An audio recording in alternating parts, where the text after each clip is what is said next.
नमस्कार अजीत और Pallav Ghosh radiance media से। अभी सबके राम पुस्तक का विमोचन भी हुआ और उसके ऊपर बहुत अच्छी चर्चा भी हुई। सुरेंद्र जैन जी हमारे साथ हैं, जो इस पुस्तक के लिखने के दौरान ही नहीं बल्कि काफ़ी सालों से इस आंदोलन से जुड़े रहे हैं और सफलतापूर्वक इस आंदोलन को आगे बढ़ाने में इनका भी एक अहम योगदान है। तो सुरेंद्र जैन जी, मुझे बताएं कि जो ये यात्रा रही, जैसे कई आप लोगों ने काफ़ी कुछ बोला इसके बारे में, इसमें बहुत चैलेंजेस आए, बहुत चुनौतियाँ आई और एक हद तक सफलता काफ़ी हद तक हमें मिल गई है। लेकिन आगे का रास्ता कैसा है और क्या होगा, और जैसे कह रहे हैं कि रामराज आगे आ जाएगा जल्दी, ऐसी उम्मीद है और इसका प्रयास अभी करना है। तो इसमें कोई बड़े रोड़े ऐसे लगते हैं आपको कुछ कि क्या है, और अगर हैं तो कैसे उसका समाधान कर सकते हैं? अभी आपने कहा कि बहुत बाधाएं आई, बाधाएं पहले आ चुकी। राम के काम में बाधाएं आती ही हैं, लेकिन वो बाधाएं कभी मार्ग रोकती नहीं। लेकिन सुखद आश्चर्य रहा, इस निधि समर्पण अभियान में कोई बाधा नहीं आई। राम जी ने सबका मार्ग प्रशस्त कर दिया।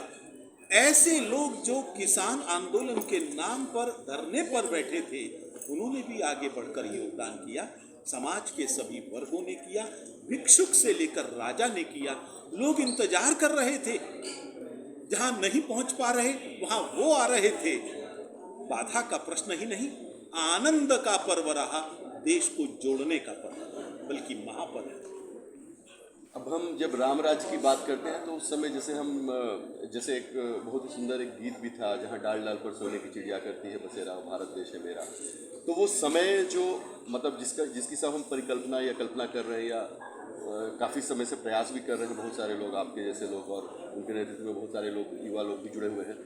तो ये जो ऐसा समय कब आएगा, जैसे सतत विकास की बात हो रही है पूरे विश्व में, और भारत के जो विकास के जो तरीके थे वो सब पूरी दुनिया जानती है कि इतने समय तक हम सतत मतलब सस्टेनेबल तरीके से रहे, अगर अंग्रेजी में बोले तो, और हमारी नदियाँ साफ रहीं, हमारे तालाब साफ रहे, हमारे जीव जंतु साफ रहे, सबके साथ हम प्रेम से मिलजुल कर रहे पूरे समाज में, जो सनातन संस्कृति की जब आप बात करें तो ये अब वापस, क्योंकि बीच के दौर में काफ़ी उथल पुथल रहा, तो अब ये वापस कितना नज़दीक लगता है आपको? और बहुत नजदीक लग रहा है। राम मंदिर से राम राज्य की यात्रा प्रारंभ हुई। इस निधि समर्पण अभियान ने सिद्ध कर दिया है कि भारत का भाग्योदय प्रारंभ हो चुका है, नवोत्थान हो चुका है। और इसलिए मैं समझता हूं हम सब सौभाग्यशाली हैं। हमने अपनी आंखों से उस 490 साल के संघर्ष को पूरा होते हुए देखा। हमने अपनी आंखों से राम मंदिर के निर्माण को प्रारंभ होते हुए देखा है। हमने उसके लिए समाज का योगदान देखा है। मुझे पूरा विश्वास है भगवान आप सब लोगों को दीर्घायु प्रदान करे। बहुत शीघ्र हम राम मंदिर का सपना साकार होते हुए देखेंगे। राम मंदिर के अंदर भगवान राम बहुत जल्दी विराजमान होने वाले हैं, और उसके पश्चात राम राज्य का सपना भी साकार होने में देर नहीं लगेगी। उस ओर कदम तेजी से बढ़ रहे हैं। एक आखिरी प्रश्न समाप्त करने के पहले, कि हमारे यहाँ बहुत गुरुकुल थे, और जो गांव गुरुकुल और गायों की जो बात हम करते थे, तो ये एक मतलब माध्यम था जिससे कि हम जो अपनी स्पिरिचुअल या अपने सोशल प्रैक्टिसेस या इकोनॉमिक प्रैक्टिसेस करते थे, सब चीज़ें जुड़ी हुई थी एक दूसरे के साथ, और सब प्रकृति से जुड़ी हुई थी।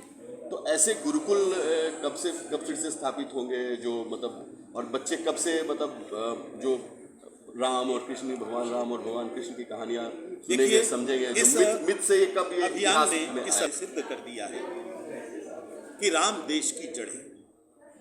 और इसलिए जब देश राम के साथ जुड़ेगा तो अपनी जड़ों के साथ जुड़ेगा, और उनकी जड़ों के अंदर ये सब बातें हैं, ये सब चीजें, ये रामत्व के लक्षण हैं जो हमारे सामने आने ही वाले हैं।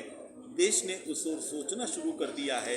बैक टू द रूट्स, अपनी जड़ों को पहचान लिया है और जड़ों की ओर प्रयाण शुरू कर दिया। बहुत बहुत धन्यवाद सुरेंद्र जैन जी, बहुत अच्छा लगा आपसे बात करके। रेडियंस मीडिया से अजीत और पल्लव घोष साइन ऑफ करते हैं।